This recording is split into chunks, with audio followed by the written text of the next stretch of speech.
And finally, I think we can look at country strategies that actually grapple with this question of transition, the spectrum from conflict to democracy and governance, and how do we actually make real that transition. The fourth area to highlight just quickly is I think we need to link local level stabilization programs that we've done now for 15 years to national level peace negotiations and deals. We've said repeatedly that we're done with major footprint operations in places like Iraq and Afghanistan. I don't see us doing a massive resource intensive counterinsurgency campaign in those places or elsewhere going forward. But as we turn our agenda to winding down forever wars, ending forever wars, in many places that actually looks like peace negotiations. So we're seeing this in Afghanistan, we're seeing this in Yemen to some degree, Libya to some degree, even Syria with the Constitutional Committee, we're hoping for a political transition process. But so far, we've done a very poor job of linking up all of these previous local level projects that we've done on local level stabilization with these national level negotiations and deal making. Ideally, all this national level work, local level work we've done shouldn't just be discarded, but instead could help provide either leverage or information or a constituency for these national level deals. I think we've often said that these two efforts are mutually reinforcing, but we've done very little to actually link them in some of these major conflict areas. So I think this is an enormous opportunity going forward. And then my final recommendation is on making the flexibility agenda real. So obviously this is a tradition of all peace building panels to call for more flexibility from the US governments and implementers.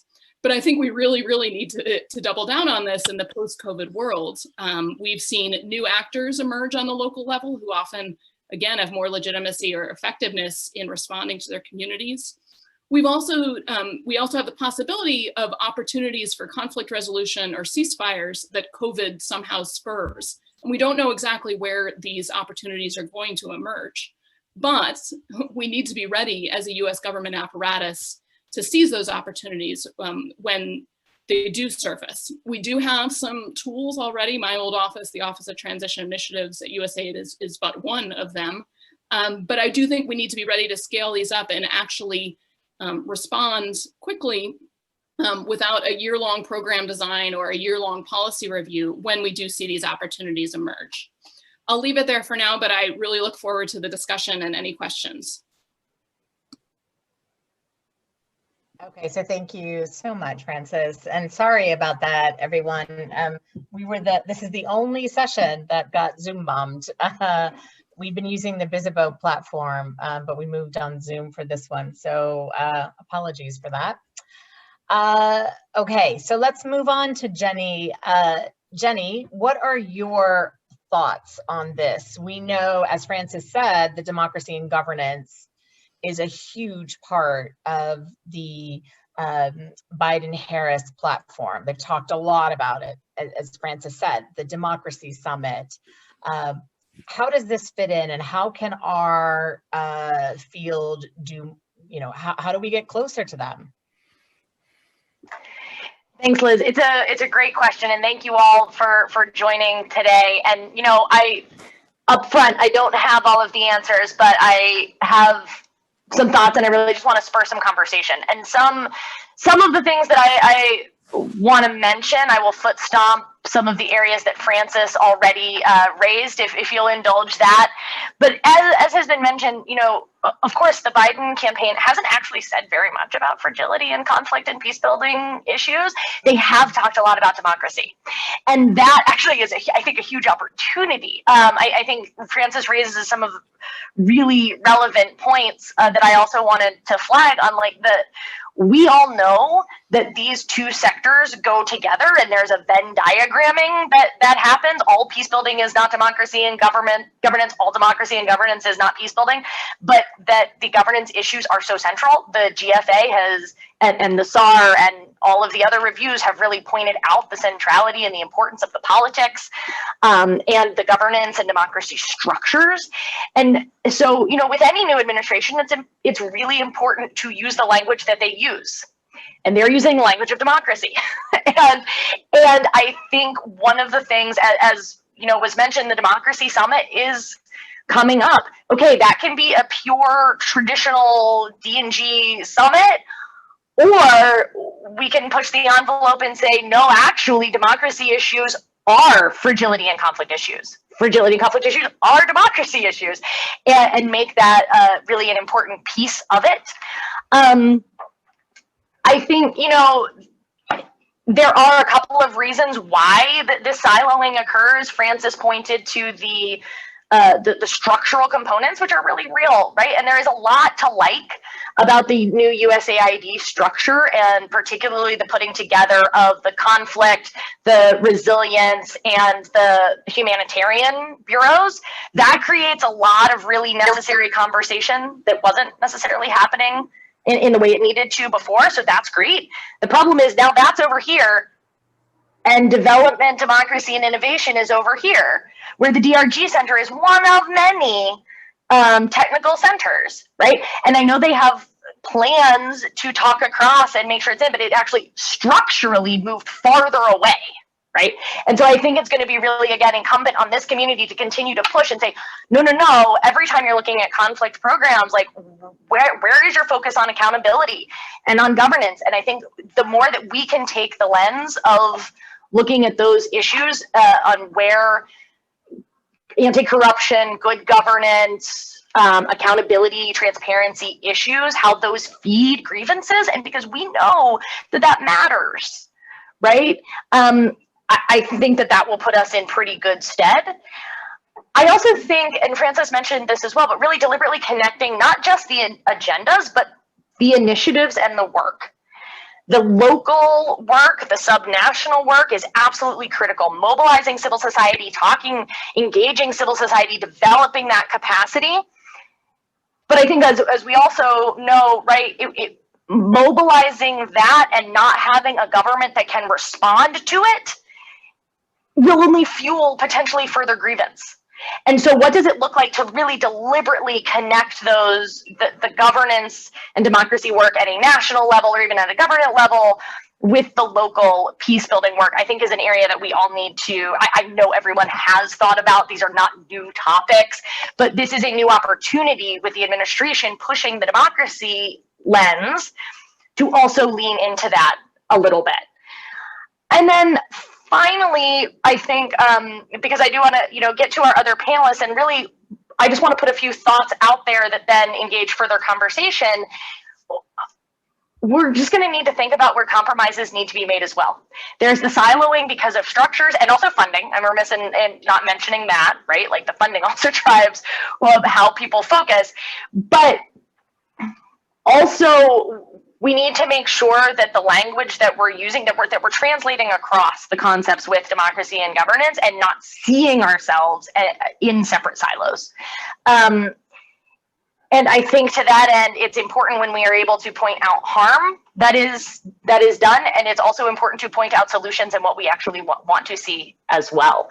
And I think that this community, again, has so much to offer in that vein, and it is that integration, and it is that Global Fragility Act ethos. Like the Global Fragility Act is only going to take place, those strategies, you're talking about a handful of countries. There are a lot of places that you could have applied that approach, though.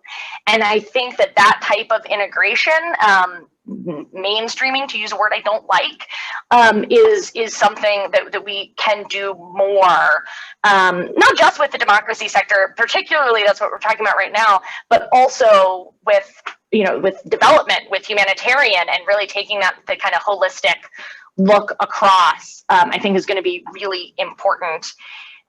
And very lastly, we can't forget about Congress. So we're talking in this session about the new administration. The new administration is, any administration is constrained or enabled by what Congress wants to do as well. And particularly if we're looking at a divided Congress, we're going to really want to make sure that we focus on maintaining sort of a bipartisan approach. And I will just also note here, democracy gets a lot of love from Congress. So again, to our framing and thinking about it, I think that there's a lot of synergy to be had, not only in the framing, which can be a little self-serving, but also in actually, we know the content is really important for what works in conflict and fragile spaces. And so with those teasers, I'll leave it there. No, absolutely, Jenny. And in fact, that is one of the aspects. I mean, there are a lot of governance issues that drive conflict and violence and extremism, so much so that that's in AFP and our implementation report, we actually talked about that. And it's a good way where you can see some of the biggest bang for your buck in terms of what comes out of it in terms of programming.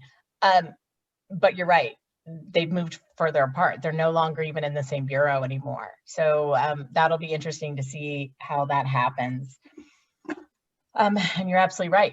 The new administration has not said much about conflict and fragility, although I will say peacebuilding does show up in the Democratic platform. It does, but yes, it does. Much has been said. Okay, so Marcia, tell us about the triple nexus and the humanitarian. We know, I mean, just by looking at the landing team at USAID, there is a lot of folks that have worked on refugees, humanitarian, food.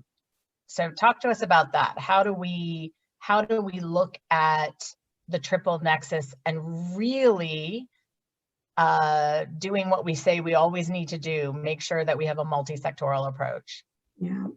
No, thank you for Liz. Thank you so much, and to the Alliance for Peacebuilding for hosting this conversation today. And I appreciate Liz's good planning to sandwich me between the segments on peacebuilding and democracy and multilateral and security, because I think if I'm going to be able to talk from the humanitarian point of view, the humanitarians often do find themselves uncomfortably in the midst of these complex factors, especially in conflict contexts. I think, and again, if I can have a little qualifier at the top, as Liz introduced me, I am the head of policy for the International Committee of the Red Cross, neutral and impartial, independent humanitarian organization. So I have to be careful in lecturing the next administration on what they need to pay attention to. So in the course of my conversation with all of you today, I'm going to be putting out questions that we have to kind of consider as a big community on how to go in and approach the administration. So just speaking first, if I could, Liz, from the humanitarian point of view, with good reason, we are certainly wary of the risk of that instrumentalization by states, and how even in the best intentions of peace building and mediation and diplomacy, humanitarian aid often becomes misperceived and miscommunicated as incentives or rewards, and in some places even becoming a point of negotiation in a multilateral process. So with those type of caveats, the humanitarians work uneasily in this space, but I do believe we have to be in that space of dialogue. As Francis and as Jenny have put forth, the clock is moving quickly. The next administration really does have to deal immediately with protracted conflict around the world. The implications for US national security, regional stability, human costs, and there's an urgency attached to crisis. Humanitarian crises, and maybe at times they're driven by the CNN effect. Media is on it, information flows faster than we've ever seen it. And therefore crises, they don't adhere to a convenient timeline. And we know that the demands and the needs of the vulnerable people, they don't pause because a peace negotiation stalled. So you have this ongoing sense of urgency, you've got the global impact of all these things, and this is an administration that's taking on many competing priorities and a lot of expectations from everybody on this call right now. I'm sure we have an internal agenda. These are the 5 things, these are 10 things. You need to listen to my voice.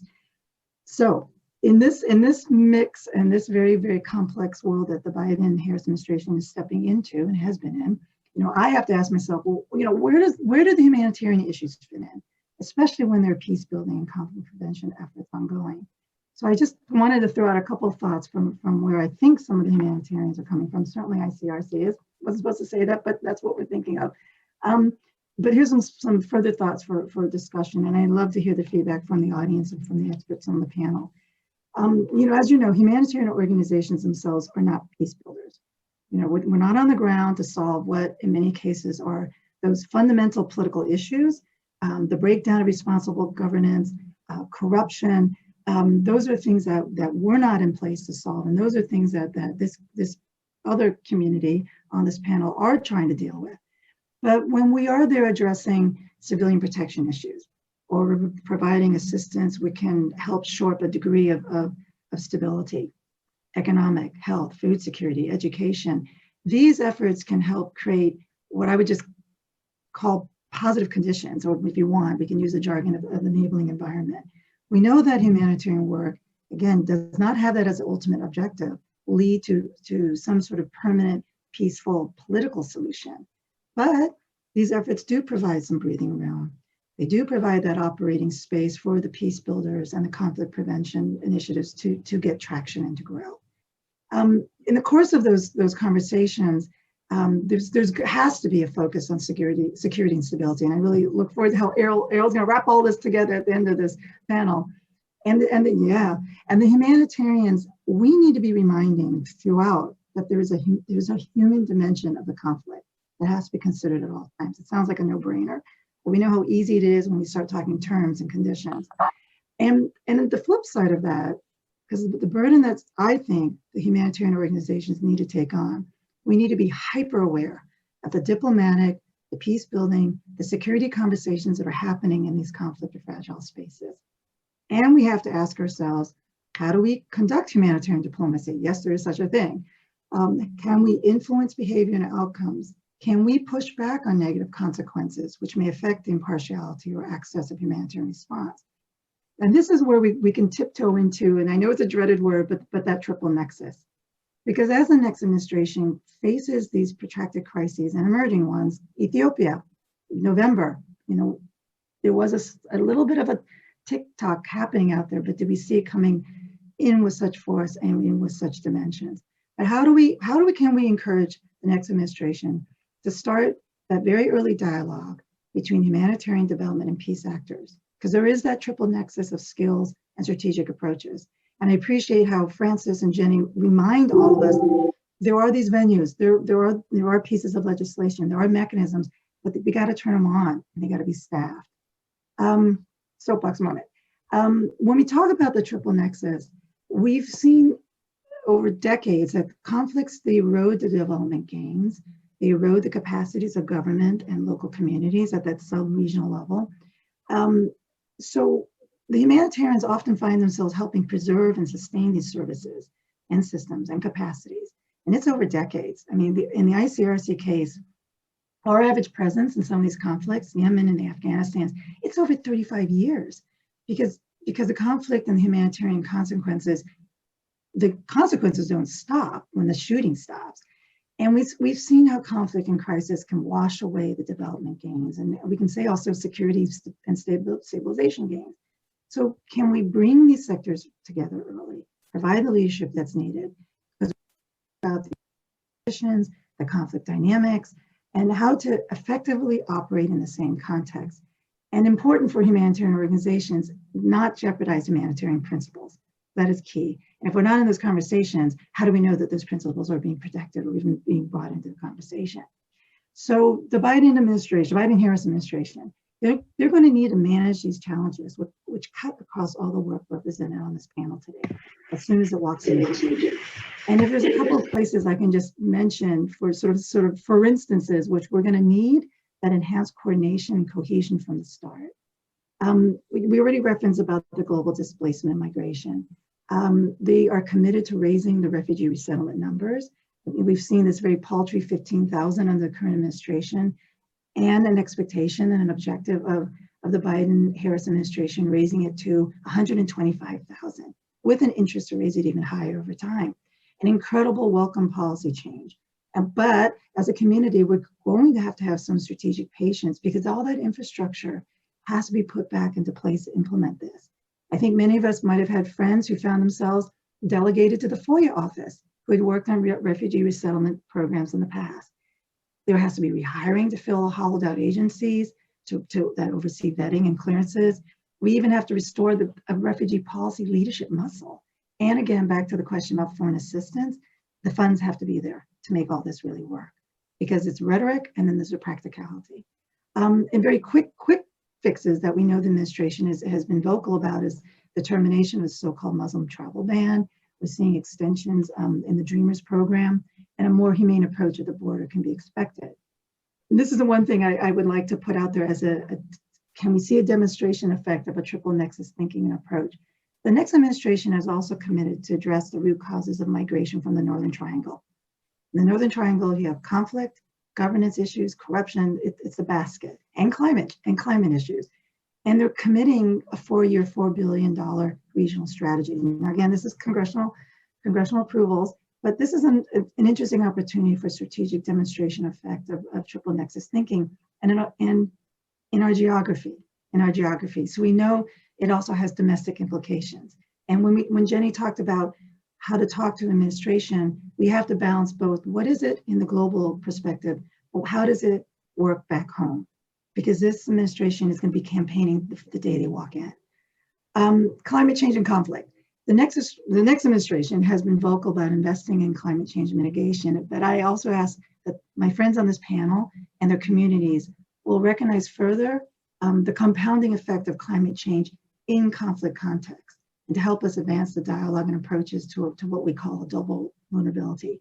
According to Notre Dame, 12 out of the 20 countries most vulnerable to climate change right now are affected by armed conflict. The FAO reports that 14 out of 34 countries in food crisis, they're experiencing the double burden of conflict and a climate shock. So we know that there's going to be a lot of competing priorities in the next administration, but they have identified climate change as a must-do and a priority issue for global re-engagement. And I hope Richard will talk a little bit more about that. But through that re-engagement, I hope we can encourage the broadening of the lens to include climate change effect on fragile and conflict-affected countries. And the next one, of course, is COVID response. You can't even have any conversation without talking about that. It is a priority, of course. The domestic response is understandably paramount. But I'd like to put before our audience here, global health is America's health. So responsible multilateral coordination and that response will be critical. And for a humanitarian organization, in that response, we'll be expected to play an important role in delivering vaccines, to the most vulnerable in that last mile. So we, the states, multilateral organizations, we better be prepared, and we better start yesterday engaging on issues of access, the risk, education.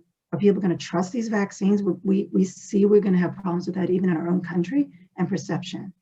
And related to that, when I talked about access, I'd like to just bring into this conversation also the issue of sanctions and restrictive measures. When we're trying to respond to COVID and vaccine distribution, what effect will sanctions, foreign terrorist organization designations have on that effort, and has on all our efforts? Peacebuilding conversations when you can't talk to somebody who's been designated an FTO. We recognize it's a foreign policy tool. It's one that's been used for decades, but we would welcome the next administration opening up a very deliberate and concrete intentional dialogue on it with the community. So as it makes decisions on whether it needs to take these measures, they will be as well informed as possible. Just quickly on as we're all running around trying to figure out how to get in and influence a very crowded space with legitimate, urgent domestic issues. In my small world, I'm trying to look at the beginning at the three Ps, if I can put it out there. It's personnel. It's then to be the policy, and then a process. And I think we all need to do our homework on those threes, because who's being informed? We're all trying to map who's going to get what jobs, with what information, and how is all that going to come into a process for decision making? Because then ultimately, that's how the policy will get implemented. So we're all trying to map the key slots in relevant agencies, the National Security Council, and whether the administration is going to invest in these meaningful roles. I want to see a person at the NSC with the job title that has multilateral, humanitarian affairs, conflict, something that indicates intent to these issues. Will there be deliberate and intentional and meaningful convening with the outside community for input and feedback? I'd like to see re-energize something like the Obama administration executive order on civilian protection. It had an element in it of regular consultations with INGOs and other external organizations. And I think some of the authors or input experts are on this call right now. So please do good work. Those existing initiatives, do they provide a foundation for progress? We've all talked about the GFA. Will they put real muscle and intent? I mentioned the EO. Where's Women, Peace, and Security? The crisis group folks just put out a thinker on it. And ways that that needs to pivot and be evolved. And how can we best position ourselves to pragmatically engage the next administration? So when we look at the policy development process, I also want to toss out for our eyes, are they going to reshape the national defense strategy? How much are they going to inherit in whole, or how much are they need to put their imprint on? So I hope, Errol, you have some answers for me on that one. But are they going to issue in the next year a new counterterrorism strategy, the development strategy, a climate strategy? How can we look to get ahead of that process and create avenues to inform it? So these are things that I just wanted to toss out today, and thank you for letting me share these initial thoughts. Looking forward to the rest of the conversation. So thank you so much. Richard, why don't you talk a little bit about where you think the multilateralism will go? We all know that this has been disabled, torn apart under the current administration. What will that look like? We know we can't solve these problems on our own. Great, thanks, Liz. It's terrific to be part of this conversation. Before I get to the peace and security focus of PeaceCon, let me just note the obvious. We've got to get back into WHO in the middle of a pandemic. There's so many other agencies, Human Rights Council, which is obviously germane to this discussion, UNESCO, the Marrakesh Migration Compact. I'm glad Marcia just referred to climate change, rejoining Paris, but there is a Friends group on climate and security led by the French in the Security Council, very germane to our discussions. But going to the more traditional multilateral peace and security agenda, I've got my top 5, seems to be the magic number today with some of us. And the first, and going forward, what's going to catch a lot of attention, and we can do in the first 100 days, first year, is the repayment of back dues on peacekeeping. It's disastrous that we have $1 billion in arrears and trying to negotiate down our 28.5%, which is a legal agreement that was made, and it can be renegotiated, but we need to pay back those dues. It's to many of our own allies in the developing world who are the major peacekeeping providing countries. As we discussed in an event with Alliance for Peacebuilding and USIP and other partners in January with the great Dr. Rosemarie DiCarlo. She's our leading American citizen at the United Nations in our favorite department, right? Peacebuilding and political affairs. And it's just critical. There's so many ways we can support that key department, which works alongside the Department of Peace Operations. Some of the key areas, of course, special political missions. There's been 50 different kinds in recent years, covering everything from election and political institution building to mediation, conflict prevention, especially with support from the Mediation Support Unit established a couple of years back. Peace and development advisors. Not only are these important in their own right, and not only their DPPA, but UNDP hybrids. There's 36 of them in the field working with UN country teams. These are great ways to interface with USAID, OTI, and other partners of the USG. Peacebuilding Commission, my favorite part of the UN overall architecture, but the peacebuilding architecture, I think has made gains. We critique it, don't get the message wrong, that it's made great advances, it's streamlined. Its main tool, as my colleague Neshla Shergi, among others on today's discussion, will know about the integrated peacebuilding strategy, working in regional formations. The Peacebuilding Support Office really took off in the last decade. The fund took off, and it's supported by the Support Office. But I want to mention something we've been talking about for a couple of years, an overall upgrade, the way we saw the Human Rights Commission into a council with new tools, something that Neshla, in fact, put forward with Cedric de Koning a few years ago, peacebuilding audit based on that universal periodic review for early warning, using the latest indicators and encouraging early action, giving teeth, though, to new authorities to an otherwise advisory peacebuilding commission, which I think was its original sin, and the ability not to get involved in prevention, although it's crept more and more in that direction. This would be a step in that direction. Fourth area is the recent 75th anniversary of the UN. I hope many of you have seen the UN 75 Declaration. 12 commitments. The one I think we should be focused on: we will promote peace and prevent conflicts. Covers a whole lot of issues, arms control, Security Council. But the language that I want to point out, which creates a real opportunity, just the way it was worded, The diplomatic toolbox of the Charter needs to be used to its full potential, including preventive diplomacy and mediation. We call upon the Secretary General to enhance this toolbox to prevent the outbreak, escalation, and recurrence of hostilities on land, at sea, in space, and in cyberspace. Well, there's a mandated Secretary General report. They're going to take their time working on it throughout 2021, bring it out in time for UNGA Week in September. This is a great opportunity for our community to get its ideas into the mix with the new administration in mind. Something we've been writing about, a new civilian response capability taken right out of the playbook of the CRC. Remember that? The Civilian Response Corps, SCRS days. And so 500 strong, rapid deployment in this all the UN system, but with the IFIs, even regional development banks, a 2,000 standby corps, all trained in our favorite peace building and conflict prevention toolbox and techniques authored by many of you on this call, I'm sure. Final point on this message is the call to support the Secretary General's initiative for a global ceasefire. I think it's really important that our community has the Biden administration prioritize that, given how the US politicized it in connection with WHO and China bashing throughout 2020. Final point, because I was asked to make sure to speak to the GFA. We're all talking about the GFA these last 3 days. The multilateral, multi-donor trust fund is authorized, just like a lot of other stuff was authorized but not funded. 200 million, up to 200 million, I guess, from the USG contribution, if I understand it correctly. And yet we would like to leverage other partners. That's what multilateralism is all about, working with others and a shared unified approach.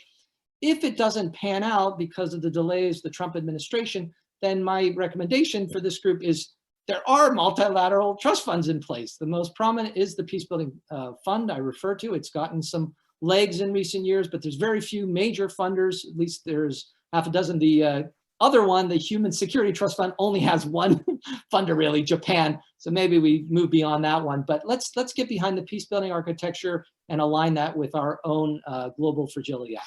Let me stop there. Thank you, Richard. That multi-donor fund under the GFA, that one is authorized at 25 million. And it hasn't been funded yet, but it's 25 million. The whole fund is supposedly 200 million. So that's where you got that. Okay, so just to, you're talking about the Peacebuilding Support Office, the new Sustaining Peace agenda, and also the fund that they have, right? Is that what you're talking about in terms of that's where we could be advocating to work more closely with the UN? Absolutely. I mean, just go back to 2008 for this community, what could be near and dear to our, it's funny that sustaining peace, we could get into a whole discussion. Why did they invent that when we have peace building?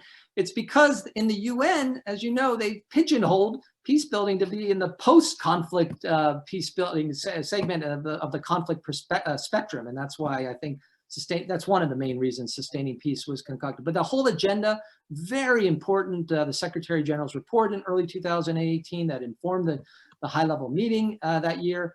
And yeah, there is funding. And since I don't think we're going to get to our second round of questions, and people brought up COVID, all the obvious points of the background, the backdrop, the context, money, saving money, not doing adventurous foreign wars. It's all going to turn attention back to peace building, sustaining peace, whatever we want to call it. But our issues should be in vogue with this administration for multiple reasons. First and foremost, the personality, starting, I should have mentioned, Ambassador Linda Thomas Greenfield with her work in Africa. It's just, we have a real ally, 35 years in the Foreign Service. Let's get behind her and see how far we can go with this new administration. That's wonderful. Thank you, Richard. Hey, Errol, can you tie all this up for us? And have we left off certain pieces that are critical?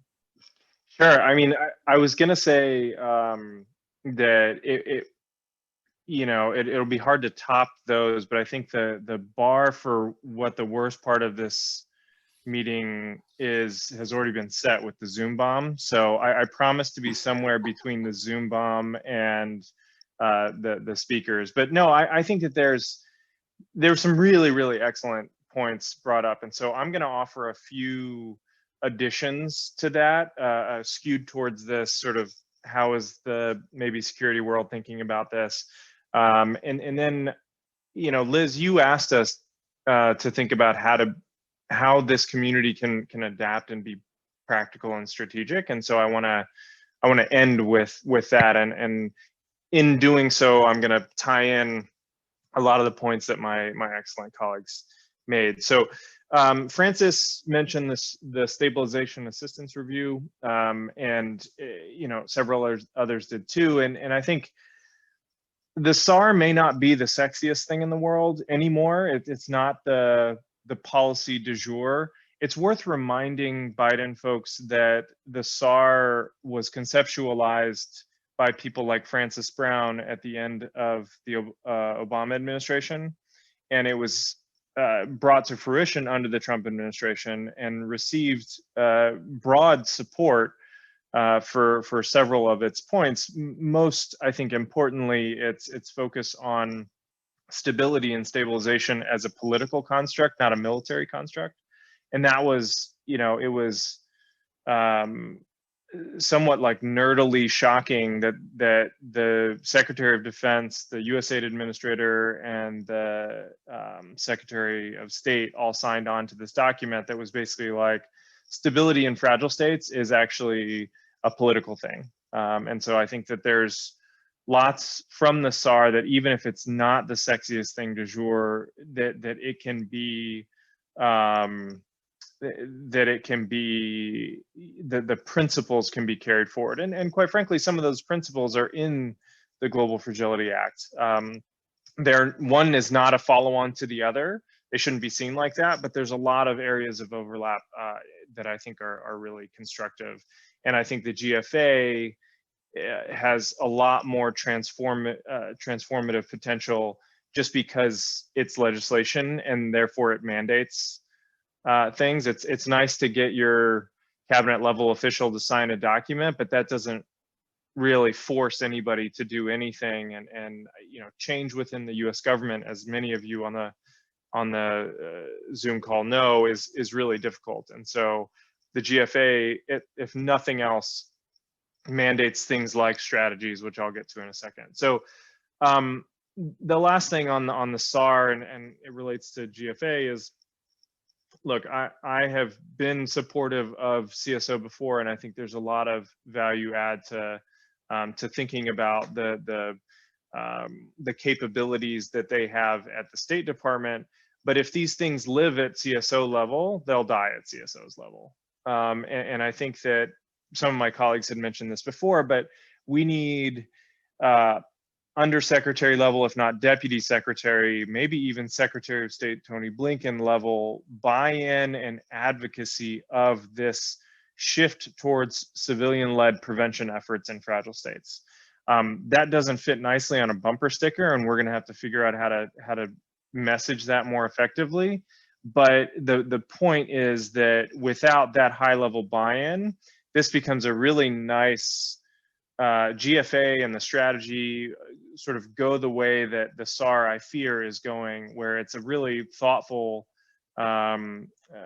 it's a really thoughtful piece of interagency paper, but it's not transformative in the way that all of us on this call can agree it needs to be. I agree with Francis's points, and you know, Jenny made the same point, I think, about democracy moving further away from the fragility parts of USAID as part of the journey to self-reliance. Who knows if that's part of the Biden reform agenda to bring it closer. I don't think that, even if it might get a name change, the journey to self-reliance is not going anywhere. This reorg that USAID has spent the last several years doing is, I think, widely seen in and outside of Biden land as a useful new construct and way of thinking about it. That having been said, there could be such tweaks as moving democracy closer. I don't know. I don't have any sort of inside track on that, but it's certainly worth asking that question to our Biden friends. Are effective whether in reducing violence, preventing or countering violent extremism, building sustainable peace, we see that growing across the field. And at the same time, there's larger knowledge demands of actors who are working in fragile and conflict-affected settings, along with donors and policymakers. Wilfred, are you in the right? More and more for evidence to support both funding. That's Jessica, our senior director. So I don't know what happened if we just got crossed. But under what conditions? Hold on. I mean, it's, yeah. Oh, she got muted. There we go. Yeah. I mean, I like what she was saying. I know. Jessica's awesome. She's our senior director. So I was like, oh my gosh, are we getting Zoom bombed again? No, it's just Jessica. I want to be Jessica when I grow up. She's awesome. I do too.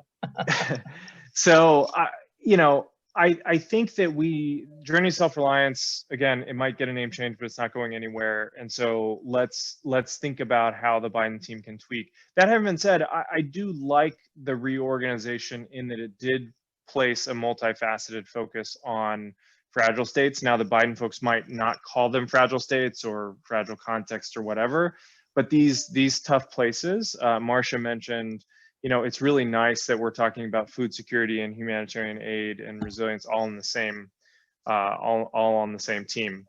Let's add democracy. Let's add some of these other core, maybe not even frame it as democracy, maybe frame it as good governance, which anybody that's worked in fragile states and on things like peace knows that a peace agreement and sustainable peace is only worth the paper if it's not followed by actual good governance in the field. And so maybe that's the way, maybe that's the sort of door into that. One thing is sort of a change of subject, but one thing that I think is going to be critical for this community to carry the flag on is we in the United States of America assume that war is a reality. War has really become an assumed reality. We are in, the US is in armed conflict somewhere in the world. And I think that we need to push the Biden administration to think about how we switch that to make peace the assumed reality. And it sounds hokey, it sounds silly, but what that signals to me is that we need to shift towards prevention. And the GFA provides the opportunity, a historic recent opportunity to shift towards prevention. So we need to be pounding them with, $1 of peace building saves $16 in conflict later, and sort of making these arguments. And I think that, I don't have any particular inside track on this, but just reading the tea leaves, not only the campaign literature, the Democratic platform stuff, there are folks there that are bought into refocusing on the prevention agenda, and the USIP report keeps getting brought up. And so I think that there's a real opportunity. Now, the proof is going to be in the GFA strategy and country selection pudding. And so when I think about Liz's challenge for us to think about sort of takeaway points, that's the first thing, is that we need to, I think the Biden folks will be thinking strategically about country selection, but I'm not sure that in the first, within the timeline that the strategy will need to be developed, whether they will have the time and the people to put in a structure for country selection that's based on data, that's based on evidence, and then actually execute that in a strategy that goes to Congress.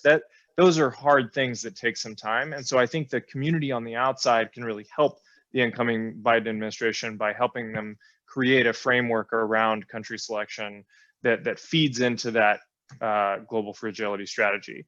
My friend Richard, I mean, it's hard to top anything in the multilateral space that you've said. I think just to foot stomp what you and some others have said, it's not just the Democracy Summit. The Democracy Summit, I think, is an opportunity to engage, absolutely, and making sure that there are that sort of conflict prevention and this framing is brought up within the context of democracy. I'm not convinced that it's going to be, quite frankly. It seems like they haven't decided quite what that democracy summit will look like, whether it's an opportunity to re-engage with our friends and allies, whether it's an opportunity to reach out on some of the kind of fork in the road countries, or whether it's an opportunity to get together with our democratic allies and think about fragile states and governance. It's unclear to me what track they're going on. Door number 3 doesn't seem to be the leading door. More, it's a choice between sort of re-engaging with our allies and trying to bring in others. That having been said, Paris, the global compacts on refugees and migration, I think those are really critical. I think we will re-enter those. Somebody, I think Marcia mentioned the Northern Triangle. It's worth remembering that the Alliance for Prosperity was a Joe Biden thing, and in a divided Congress, they made the sell to increase by however many tens of millions or however much it was, to really put a focus on that. I think the 2 recent hurricanes are going to make that an even more immediate and immediately salient issue. 25-year anniversary of Women, Peace and Security Agenda, the Youth Peace and Security Agenda, which is very nascent within the UN system, I think is an opportunity for US leadership to actually form that and use that as a coordinating mechanism. The US, I think, has gotten away from what it's best at, and that's convening people. And we don't always have the best answers, but we have the ability to pick up the phone and have people answer that phone, friends and foes alike. And we need to be using that. And I think the Biden folks do have a penchant for multilateralism, so they'll be looking for that. The climate czar, Secretary Kerry, remains to be seen, the push-pull between his former deputy and him, but I think all indications are that they have a really good, strong relationship. And so one can only hope that things like the impact of climate change on fragile states, like Marcia mentioned, climate migration, and again, getting to the Central American displacement situation, all that sort of ends up getting higher visibility, if not coordinated through the climate czar, at least gives it higher visibility. So I ran through a bunch of seemingly random things there, Liz. I'm sure I disappointed a lot of folks who were being set up to think that Errol was going to solve all the problems, but I think those are my broad takeaways. No, thank you. And I just want to pull the thread on the climate. We do know, I mean, if you look at the campaign, climate was all over the place. We know on day 1, they've already committed to rejoining Paris. So how can the peacebuilding conflict prevention field, we haven't been able to say the word climate change. And in fact, we left it out of the GFA for obvious reasons. There's a question in there about DOD and, what will be their role? And that's actually one piece that DOD has really talked to us about. They're the only one in the US able to talk about it in the last. And so I know that is a big thing that they're really focusing in on. With regard to DOD also and the GFA, they were also waiting to see what countries were picked, because it depends on what COCOM it goes to. Obviously, AFRICOM is much more engaged. So I think that's what they were waiting to see what was happening there. But again, in that climate space, I think you pull the thread and go through the governance, because it's not just about going in after a hurricane or whatever and patching everything up. It's how you also build resiliency and within that governance to be able to address those issues, to pull you out of the fragility. So I think that's one area, and I know you've all pretty much mentioned it, that is a really key area where in our sector, we need to get back into that sector. I think everyone's kind of just let it sit there for a while. So I think that, as you said and others said, that's a really key piece of it. Okay, so I want to ask one question. We've all talked about the fact there hasn't been much said in the campaign on, and even in the transition that's been coming out. Tony Blinken has talked a little bit on Twitter. If you watch his Twitter, he talks about Ethiopia. He's talked about what's happening there. He has, during the campaign, he actually was interviewed by Devex and talked about, we have to start dealing with some of the, the causes of violence and fragility. So you see it sprinkled through, but not as a major theme like climate and democracy and humanitarian. So what more could our community be doing to, speak that language? Or, is there anything else that you all think in terms of listening to everybody talk and knowing what we know? Is there any other area? I think, Marsha, you talked like talking their language. I know under the Trump administration, we moved to stabilization and gave everybody heartburn to use the term stabilization, but then people were okay with it after a while. So what is some of that? And I also want to ask one other question. Evidence. Evidence was a really big thing under the Obama administration. In fact, Administrator Raj Shah said, if you can't prove it, why should we be funding it? So is that something we also have to really kick into gear in this administration as well? So I'll leave that open for you all. Feel free to come off mute and just talk. I'm happy to take a first stab. Jenny, I would love your thoughts and others on the sort of mobilizing the community, aspect of this. But I think on Liz, your last point, which was what again? I just had a thought and I lost it. Sorry. Evidence. Yeah. So on evidence, the thing is, it would be a mistake for us to call for more evidence, full stop, as full stop meaning that's it. And I think that what we need to recognize is there's a lot of really good evidence out there. We actually know how to create peace, how to create community level stability. A wise woman and co-author of mine named Liz Hume once said that, look not to strategies and words, but to budgets. And I think this is where we're going to have to make sure that the budgets that come out are aligning behind these prevention and peace building things that we actually know work versus, old wine in a new bottle, which is also a Lizism. Or you stole that from somebody else, but Senator Coons. I stole that from Senator Coons. Senator Coons, that's great. But I think the point here is that the focus should be on listening to our own evidence that we have and trying to get more evidence about how to operate at scale.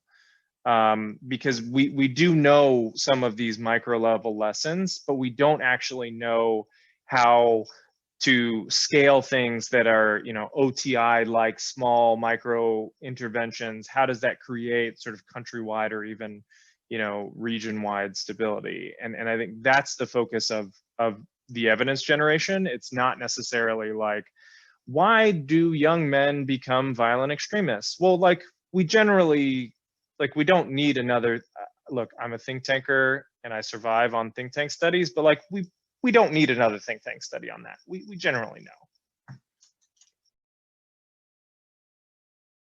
That's true. Richard, yeah. Jenny. Well, I want to jump in on the language piece. I agree. So Errol, I totally agree. I think we know a lot. I think we need to continually, obviously refresh what we know. Evidence is going to be, to your question, Liz, evidence is going to be a priority. They're going to ask for it. But Errol, to your point, we do have it, and so just making sure we lead with it. But on the language and on the how we kind of engage with this, I kind of think that the conflict and peace building community might have a little bit of the same problem within the foreign assistance community that the foreign assistance larger has within the overall budget conversation. Right? It is hard to sell to Congress, particularly as we are in the US are going to be in an economic crisis. We're going to be in a fiscal crunch. Budget is policy, and it's going to be hard to maintain the international affairs space writ large, right? And then within that, when you see what the incoming administration is talking about. And like you said, climate, people can get their heads around that. Democracy, they can see what's happening at home. Humanitarian, they've watched it be torn apart for the last 4 years, and humanitarian, people can get behind that. Conflict and peace building, I think, is a harder sell. Not because it's not important, it's crucially important, but I think it's, also thinking about, how we talk to the American public. Why is it important to them?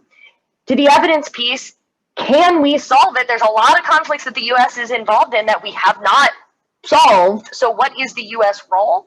And so I think that's, in some ways, that's why when I was talking in the opening, thinking about how we relate to those other areas that the administration is talking about, I actually think it makes it not only substantively is it right, because you can't talk about climate change mitigation without talking about how that is affecting conflicts and the conflict risks and the drivers. You can't talk about democracy, you can't talk about conflict without democracy or democracy without conflict, right? Like, it's substantively correct and it's politically salient. No, absolutely, Richard. Yeah, I'll just make a brief comment on the language is key for entry points. We understandably focused a lot on democracy. Thank you, Jenny, in particular, and I think the emphasis, the three-prong agenda for that meeting will be corruption. That's obviously a strong connection to all things peace building. The work on human rights, very much central to talk of conflict prevention. COVID recovery, as somebody said, I think, Marcia, we've got to be part of the recovery agenda. It's going to be around for the next 3 years through our US government. Back to my specialty, the multilateral space, the UN, same thing. It's going to have to put everything under the umbrella of a green recovery, because as you might have saw, Secretary General's really seminal speech, go see it, from Columbia University last Wednesday, interestingly, before a 2-day heads of state COVID recovery summit, but I think that was by design. But I wanted to throw into the mix something that hasn't come up today, counterterrorism. We're not allowed to talk about what was in these foreign policy working groups, but I can just say this, many different working groups, not just multilateral, not just the development one, spoke about peace building and conflict prevention, including a CT working group with people with specialization around CVE type of questions. And we're going to be getting out of these big wars. We have been trying, and Biden will continue that, but they're going to stay engaged through counterterrorism. We see that in policy speeches during the campaign, including places like Yemen, where we don't want to be backing the Saudi-led war anymore. Let's make sure we take seriously the language that Biden has said in his speeches. Diplomacy will be the first instrument of power. Military intervention will be the last when all is exhausted. But we have to stick by that in a big way, because it's at the heart of putting our ideas on peace building and conflict prevention at the forefront. Thanks. Errol, do you want to say something? Yeah, I've got some other thoughts, but Marcia, did you? I didn't want to jump queue. No, that's okay. So on this messaging thing, I think the important thing too is, and people have alluded to this, like democracy, very clean, corruption, we know it, like it's fine. And so I think for us in the peace building community, storytelling is going to matter. People don't know what peace building is. They're like, peacekeeping, okay, that's interesting, but why are we talking about this? And so I think tying it to what's currently happening in Ethiopia, like Liz did on her panel last Friday, and I had a conversation yesterday with a journalist who wanted to talk to me about climate migration, because I just wrote about climate migration at CSIS. And we ended up, and he wanted to talk about climate migration specifically as a result of Eta and Iota, the 2 hurricanes that hit Central America recently. And we ended up talking about fragility and resilience, because it was a lack of resilience and pervasive fragility, especially in indigenous communities, which have long been forgotten in those parts of the world, that didn't have the sort of resilience to shocks. Now, climate is one of the biggest shock makers around, but it's not the only shock, maker, and there are not strong enough shock absorbers in these communities. So again, use what's currently in the news and use, climate migration or sort of people coming at Hurricane Mitch levels up to the United States as an opportunity to talk about what we all care about, which is that prevention and sort of peace building and stability. No, that's an excellent point. Marcia, do you have anything you want to say? Because there's a couple of other questions that are coming in.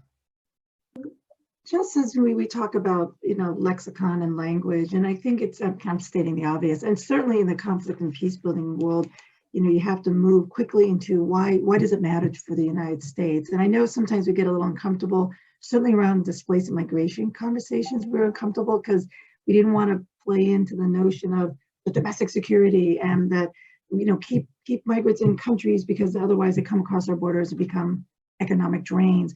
So it was always a careful walk over the last 4 years. But I noticed one thing, and this is just anecdotal, but shows you where my brain is. I don't know if you saw when they announced the first 6 appointees, which included Blinken, Linda Thomas Greenfield, Mayorkas. They talked very passionately about them as people. Linda, having grown up in a segregated South, Andrew, Mayorkas Alejandro being a Cuban refugee. But in every one of those little paragraphs, they had the word national security. That this work on migration also is in our national security interest. Talking to multilateral, national security. So I'm like, I'm seeing national security sprinkled through here because somehow it's got to be a way that we're working on these global issues, which in the last 4 years we're kind of underneath the welcome mat, because it's important for America, because it is important for our security. And it sounds very simplistic, but I know we're all trying to figure out how am I going to put that issue into a way that's going to translate into a domestic conversation too. And as I said rather glibly, when they walk in, they're campaigning, they got midterms. They got to, it's like fundraising starts yesterday. And so I keep that in the back of my mind that we know these things are basic. We know these things are principle. We need to keep pushing them forward.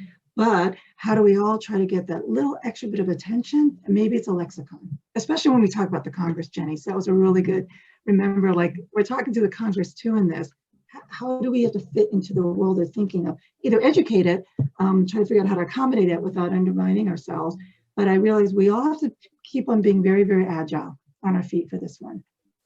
Yeah, and I have said I've been known to say it's not going to be all sprinkles and rainbows and unicorns. There's a lot that this administration is going to have to address, both globally and in the United States itself. So there's going to be a lot of competing things. So and a couple other questions I've just been looking at here in terms. Well, I want to go back to your national security, because that's something that people in the conflict prevention and peace building field, it makes them very anxious. I'll tell you, in some of the GFA conversations, it's in there that, a country selection has to be, based on national security.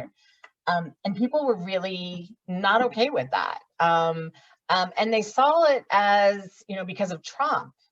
But, a lot of us have been in the government or working, even under a Democrat, they say, why do we care about this country? Why should we be putting money into it?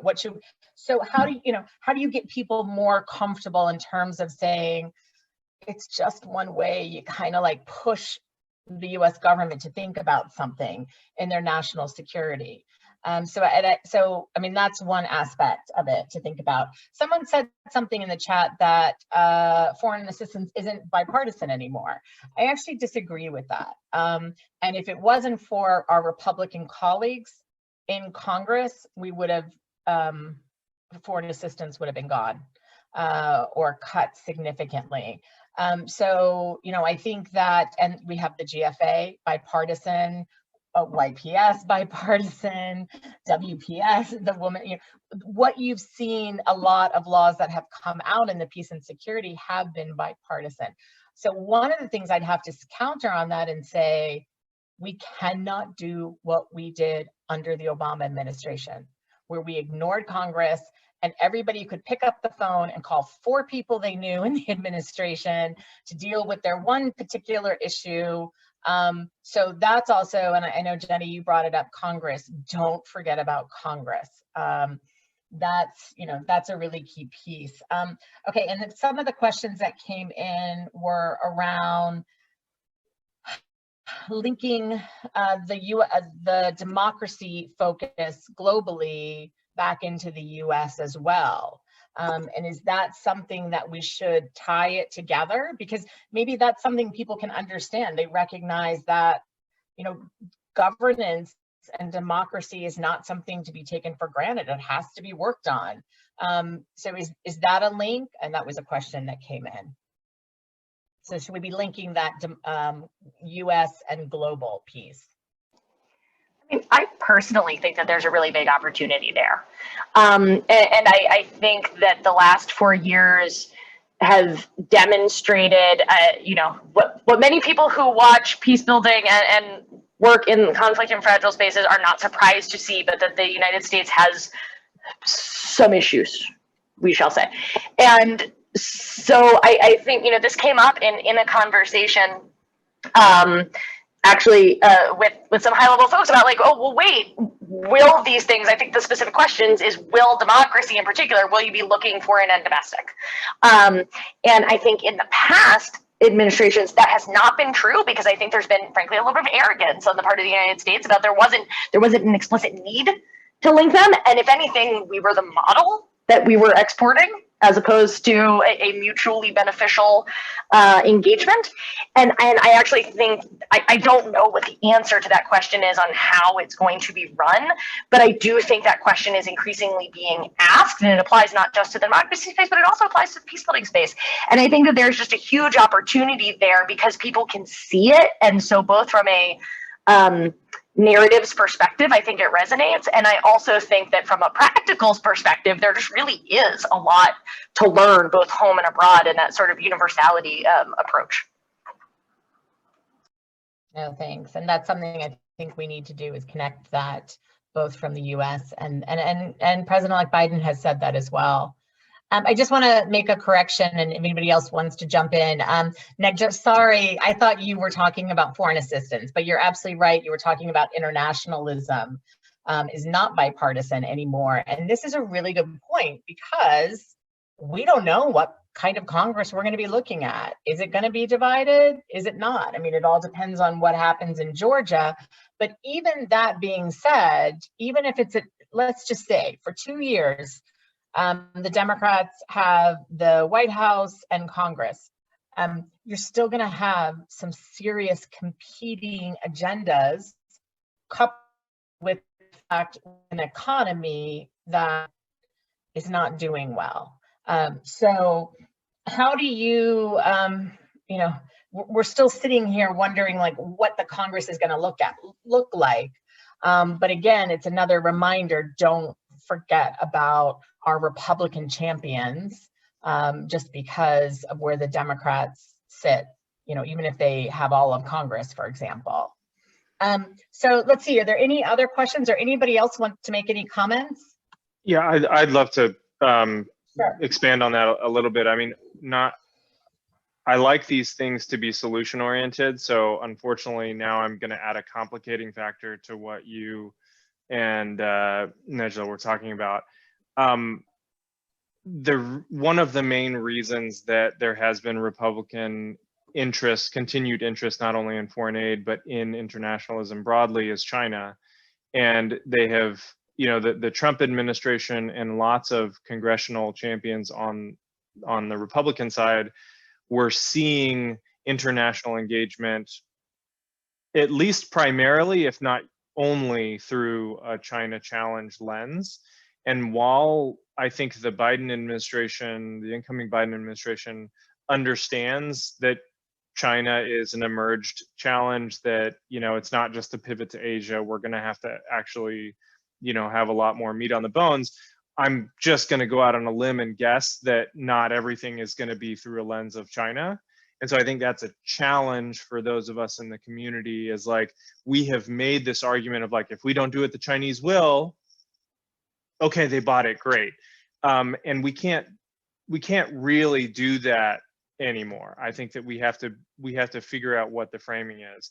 The other thing that I failed to mention earlier, Liz, is on the sort of bilateral and even some multilateral opportunity side is that countries like Germany and the UK have pretty robust stabilization teams and efforts and parts of their governments. And so I don't like the framing of burden sharing that's been used over the last. I prefer internationalism and partnership and things like that. But I think in fragile states, when we're thinking about stability and the tools that we have for peace building and stabilization, we need to be engaging significantly with those partners and allies, which I can guarantee you we were not for the last 4 years, and they're thirsty, they're ready. Yes, but we also have to also build trust back with our international 100%. partners, because we've left them sort of not only hanging, but we've also done some damage. So I think that's going to be, we're going to leave that up to Richard to figure out. I'm sure he'll take care of that. So we're closing in here at 5:30, and I know everybody's tired. Is there any last thoughts? Jenny, Marcia, Richard, Errol, Frances had to leave us because she had another event. But I just want to thank you all so much. This has been fantastic. But if you have any other parting words, this is your last chance. No parting words? Be patient with the Biden administration. Thank you, Errol. That's a phenomenal. Be patient. And be practical and be strategic, and recognize that things are not in good shape. Richard, Jenny, Marcia, any parting words you have? Yeah, just one obvious point. One point people might not be familiar with. The obvious is we didn't get much in anything to do with foreign assistance or certainly peace building, conflict prevention in the stimulus bill back in the spring. We're probably not going to get it in this interregnum period, but Biden's already talking about what's needed, especially if we win Georgia.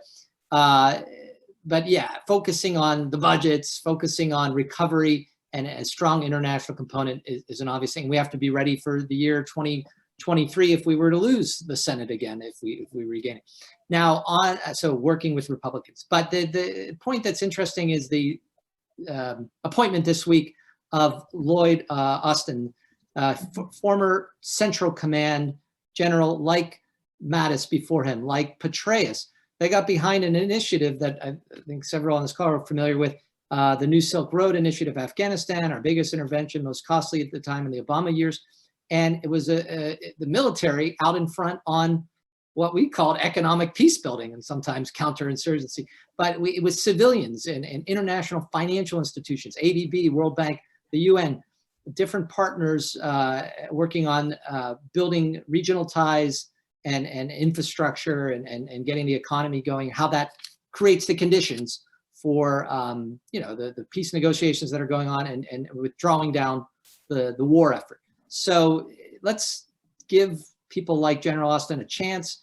Know that these guys command huge respect on the Hill in terms of convincing them to unlock resources for civilian type efforts that we're more enthusiastic about. And yeah, unfortunately though, seeing things through the national security prism is still what animates our foreign policy. Mm-hmm. That's right. Any other parting words? Marcia, Jenny? No, thank you, Liz. I just want to thank you and your colleagues at Alliance for Peacebuilding for assembling, and for everybody on the screen that's stuck with this conversation for 90 minutes, because we know it's not going to be the only one. And we need to be able to sustain, I think, within the community, because as a community, even though Errol says, please be patient, we can inform this administration, because, there's, we have to be a little bit patient, but they're going to be, I think, hopefully open and welcome to these thoughts. But they are going to have to parse, they're going to have to vet, they're going to have to prioritize. Not everything's going to be important at the same time. And the other thing to realize, they're going to have to undo a lot of damage just to get to some base where they can actually start progressing. So even the transition teams recognizing what they have to fix when they're actually allowed to get in, log on, and fix is going to be a little bit difficult in itself. So I think, be ready to provide input, be ready to perform, make yourself available. and then just hold hands and hope for the best. That's how we're going here. But Liz, thank you for convening this. Really appreciate it. And so good to see so many good colleagues and good thinkers on this call today. Thank you. Thank you all so much.